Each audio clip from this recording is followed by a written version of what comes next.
깨침은 진지전인가 기동전인가에 대하여 요즘 우리나라가 정치, 사회, 문화적으로 매우 혼란스럽다. 자신과 자신이 속한 집단의 이익만을 추구하다 보니 정의는 사라지고 어느 사이 집단 이기주의만 팽배하여 정직하고 바른 삶을 살아가는 대다수의 선량한 국민에게 실망감과 분노를 느끼게 만드는 것도 사실이다. 깨침의 길을 가고 있는 사람이 무슨 세간의 일로 근심할 일이겠는가마는 자신이 살아가고 있는 국가와 사회의 흐름을 망각한다면 그의 깨침은 반쪽짜리에 지나지 않게 된다. 왜냐하면 깨침은 자신 내부에서 일어나는 현상만 관하면 자신의 의지와 무관하게 돌아가는 세상의 이치에 대해서는 어린아이처럼 천진난만해져서 무지해지기 때문이다. 즉, 존재를 알려면 세상이 어떻게 돌아가는지를 알아야 나아가 거대한 존재 시스템도 드러나기 때문이다. 그렇다고 하여 국가를 위하여 순교자가 되라는 말은 아니며 죽기 살기로 불의에 맞서서 투쟁하라는 말도 아니다. 다만 관하여 비추어 보아서 시비를 분별할 정도는 되라는 것이다. 세상을 큰 그림으로 볼 때 선과 악이 없듯이 옳고 그름도 없다. 사회적 약속을 통한 법이 대중을 보호하는 듯 보이지만 보이지 않는 야생의 척자 생존 속에서 선과 악을 구분하여 규정 짓는다는 것은 어리석은 짓인지 모른다. 돈과 권력의 효용성은 정의와 불의를 구분하는 판단 기준을 마비시킨다.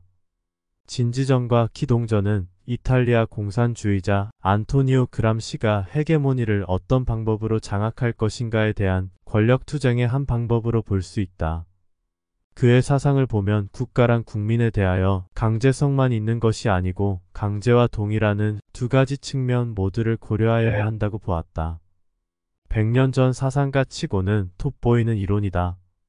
즉, 헤게모니를 장악하려면 방법론적으로 정치적인 그것뿐만이 아니고 사회문화적 심지어 지적 도덕적 수준에까지도 추종 집단의 자발적 동의와 지지를 끌어내야 한다는 말이다. 공산주의는 독재와 통제를 실현하며 자본주의는 잔혹한 경쟁을 일으킨다. 민주주의는 허울뿐인 환상에 가깝다. 민족주의는 집단적 최면 상태에 빠뜨린다. 종교주의는 모든 분쟁과 전쟁의 씨앗이다. 무정부주의는 혼돈을 일으키며 망하는 지름길이다. 어떠한 국가 시스템에서도 인류는 노예에 지나지 않는다. 완벽한 국가 시스템은 2000년 전에 이미 예수로 좌절되었고 시다르타마저도 포기하였다. 인류의 본성과 존재 시스템을 고려해 볼 때 완벽한 국가 시스템이란 애당초 불가능하다. 아무튼 오늘의 주제로 돌아와서 깨침은 진지전인지 기동전인지에 대하여 살펴보자.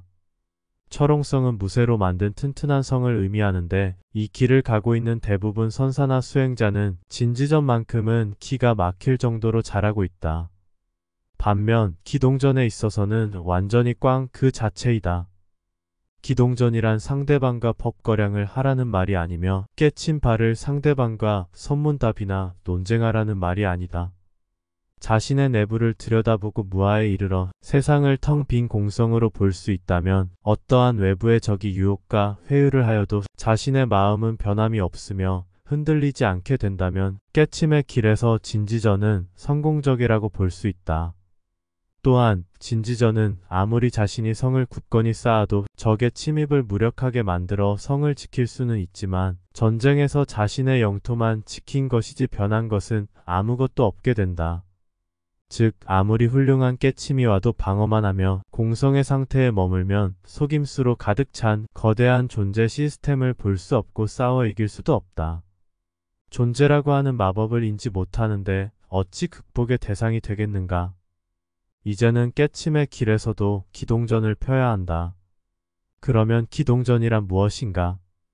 자신이 깨친 상태에만 머무르지 말고 존재를 들여다보아야 한다. 즉, 성이 굳건하다면 이제는 자신의 내부에서 나와서 자신 밖에서 펼쳐지는 만연한 존재의 괴로움을 보아야 한다. 일치되어 불이었던 상태에서 다시 분리되어야 한다. 암흑과 광명의 분리이며 선과 악의 분리이고 있음과 없음의 분리이다. 이렇게 이원론으로 분리하여 세상을 관하여야 한다. 물질과 마음이 분리되어 마침내 사라진 듯 보였던 시간과 공간이 다시 명료히 드러나야 한다. 이렇게 양극단으로 분리가 이루어지면 존재의 원리와 모습들이 하나둘 드러나게 되는데, 이때 비존재도 드러나며 존재에 머물고자 하는 마음은 사라진다. 결국 정치와 사회문화 그리고 지식과 심지어 도덕에 이르기까지 사회 곳곳에 씨앗을 심어 강제와 동의로 진지전이 완성되면 마침내 기동전으로 바꾸어 외부의 성을 점령하는 것과 같다. 깨침의 길에서도 참나를 창으로 삼고 무아를 방패로 쓰고 공성의 지위를 받아 진지전이 완성되며 마침내 속임수 가득한 존재를 부수는 지혜와 직관을 통하여 기동전으로 바꿔야 한다.